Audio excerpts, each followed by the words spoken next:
In this video, we're going over number 5 and number 6 along with its variations in the technique package for violin and viola.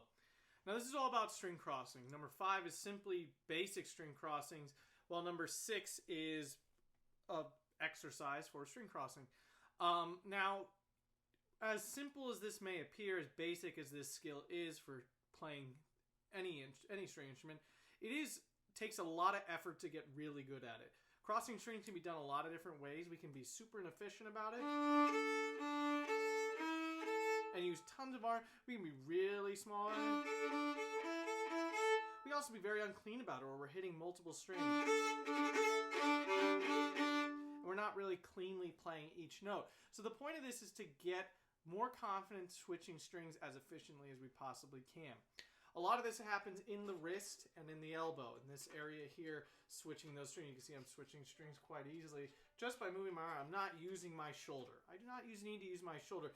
Really, if I change from G to E all the way, so if I switch all the way, so viola would be C to A, you know, if I was switching all the way across, then yeah, there's a little a little shoulder action there, but it's not massive. It's not the chicken dance at all. So here's number 5 really quickly. You would repeat it. I'm not going to repeat.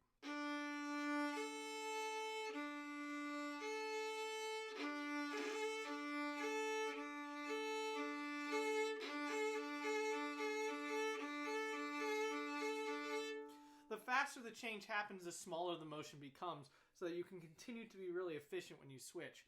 Now, number 6 is an etude for string crossing. You have to be really careful between the first and second measure and the third and fourth measure. It's kind of like you have to play the same string twice, and it feels kind of odd. That's what makes this one tough. Here's what it sounds like, again, with no repeat, but you should do the repeat.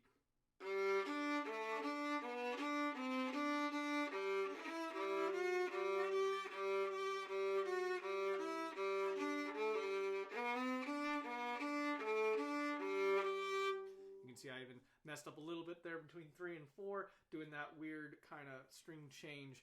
Now, the variations, you're playing the exact same notes, you're just playing it with different kinds of sets. So, for example, if I did the letter D variation, it'd be...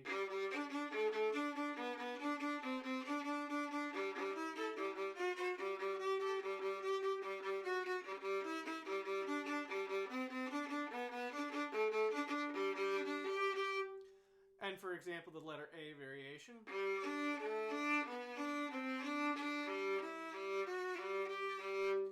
So those are some things to work on, making sure you're being really efficient and compact with your bow changes, with your string changes, excuse me.